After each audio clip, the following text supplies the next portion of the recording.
एक बहुत ही गहरा और भावुक विषय है।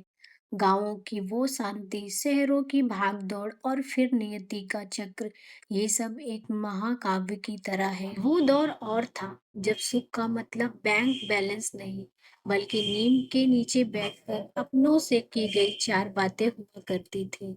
हमने शहर तो बसा लिए, पर उन शहरों में खुद को खो दिया। हमने तरक्की की मशीनें बनाई, पर उन्हीं मशीनों ने हमें जहरीली हवाएं और अनजान बीमारियां दी।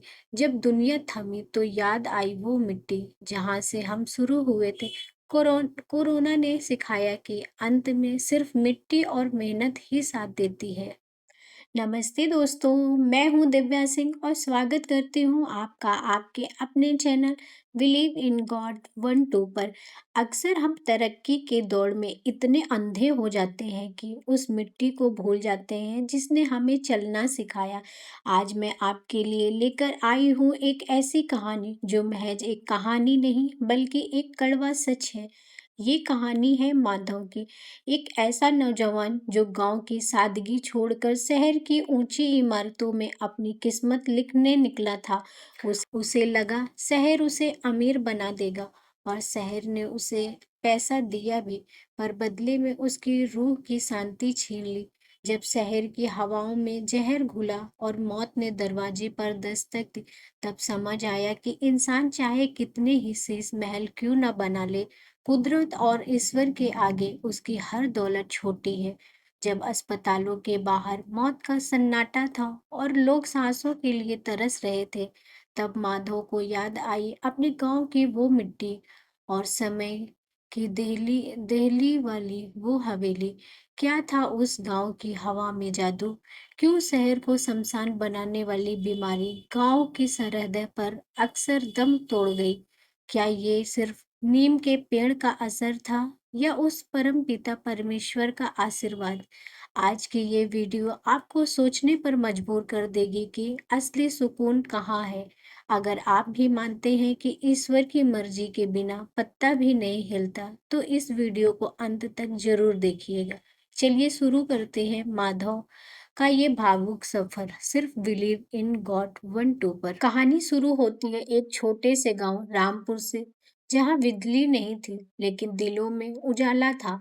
सुबह परिंदों की चहचहाट और कुएं पर पानी भरती औरतें, नीम के पेड़ के नीचे दादाजी की चौपाल, मिट्टी के चूल्हे पर बनी रोटियां, गाय का शुद्ध दूध और खेतों की ताजी सब्जियां। बीमारियां नाम मात्र की थी, क्योंकि हवा में जहर नहीं, अपनापन था।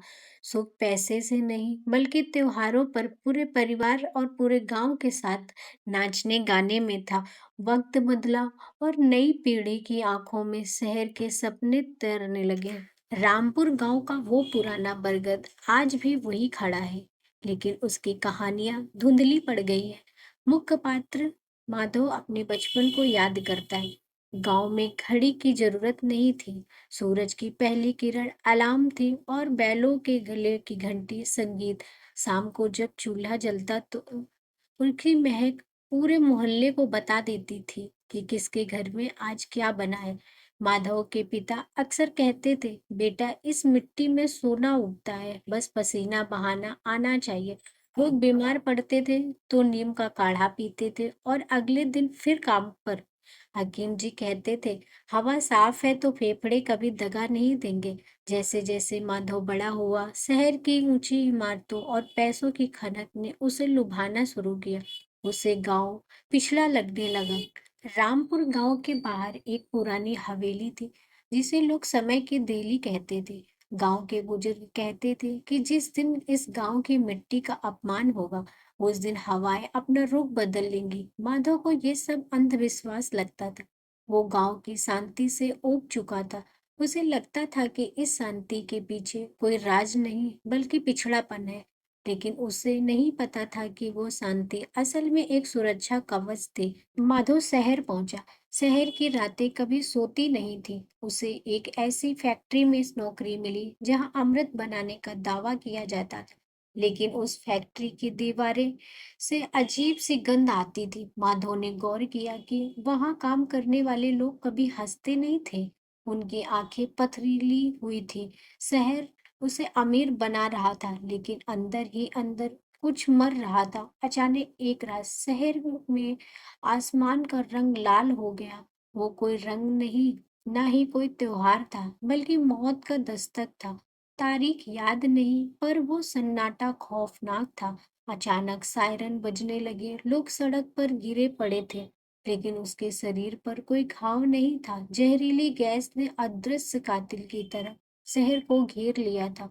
माधव अपनी जान बचाकर भागा, पर उसने देखा कि ऊंची इमारतों के गेट बंद किए गए थे। उसके पास पैसा था, उसने उन्होंने खुद को शीश महल में कैद कर लिया, पर ऑक्सीजन ने वहां भी साथ छोड़ दिया। उस रात माधव को समझ आया कि कुदरत से बड़ा कोई शिकारी नहीं होता।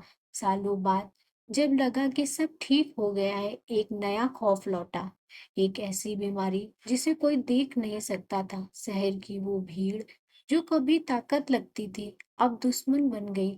लोग एक दूसरों को छूने से डरने लगे। माधव ने देखा कि अस्पतालों के बाहर लंबी कतारें थी, पर अंदर सिर्फ सन्नाटा।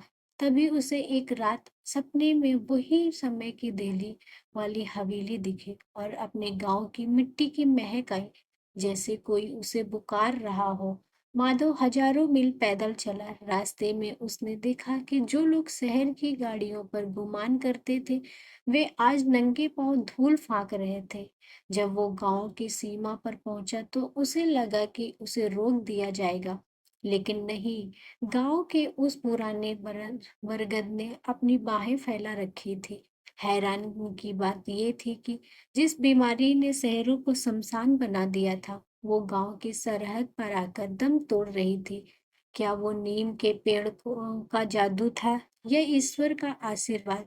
आज माधव वापस उसी मिट्टी में है। वो समझ गया कि माधव ने देखा कि शहर में जो लोग ऑक्सीजन सिलेंडर के लिए लड़ रहे थे, गांव में लोग पीपल और बरगद के नीचे चैन की नींद सो रहे थे। यहाँ कोई सोशल डिस्टेंसिंग मन में नहीं थी, क्योंकि यहाँ दिलों के बीच कभी दूरी आ ही नहीं थी। कहानी के अंत में माधव फिर शहर नहीं गया। उसने गांव की बंजर जमीन पर हल चलाया। उसने तकनीक और गांव की शुद्धता का मेल किया। उसने ऑर्गेनिक खेती शुरू की और शहर के उन लोगों को शुद्ध भोजन भेजना शुरू किया जो अपनी सेहत खो चुके थे। शहर एक जरूरत हो सकता है, लेकिन गांव एक संस्कार है। हम विकास के नाम पर चाहे जितने आसमान छू लें, लेकिन जमीन पर पैर तभी टिकेंगे जब मिट्टी मजबूत होगी। दोस्तों, ये थी माधव की कहानी, जो शायद आज में से हर दूसरे इंसान की कहानी है। हमने तरक्की की सीढ़ियां तो चढ़ी, लेकिन अपनी जड़ें पीछे छोड़ दी। गैस त्रासदी से लेकर कोरोना काल तक सरेंडर की मारा मारी, कुदरत ने हमें बार बार चेताया कि इंसान चाहे कितनी भी बड़ी मशीनें बना ले, ईश्वर की बनाई इस प्रकृति और मिट्टी से बड़ा कुछ भी नहीं। उम्मीद है आज की ये कहानी आपके दिल को छुई होगी और आपको अपनी जड़ों की याद दिलाई होगी। अगर आप भी मानते हैं कि गांव उस सादगी और ईश्वर की कृपा में ही सुख, असली सुख है, तो इस संदेश को दूसरों तक पहुंचाने में मेरी मदद करें। अगर ये कहानी आपको पसंद आई हो तो लाइक जरूर कीजिए। कमेंट बॉक्स में मुझे अपने गांव की वो एक बात जरूर बताइए जिसे आप आज भी शहर में मिस करते हैं। इस वीडियो को अपने दोस्तों और परिवार के साथ शेयर करें जो अपनी मिट्टी से दूर कहीं खो गए हैं। ऐसी ही दिल को छूने वाली और प्रेरणादायक कहानियों के लिए हमारे चैनल बिलीव इन गॉड 1-2 को अभी सब्सक्राइब करें। मैं हूँ दिव्या सिंह और मिलूंगी आपसे एक नई कहानी और एक नए एहसास के साथ। तब तक के लिए ईश्वर पर विश्वास बनाएं और अपनी मिट्टी से जुड़े रहें। जय हिंद।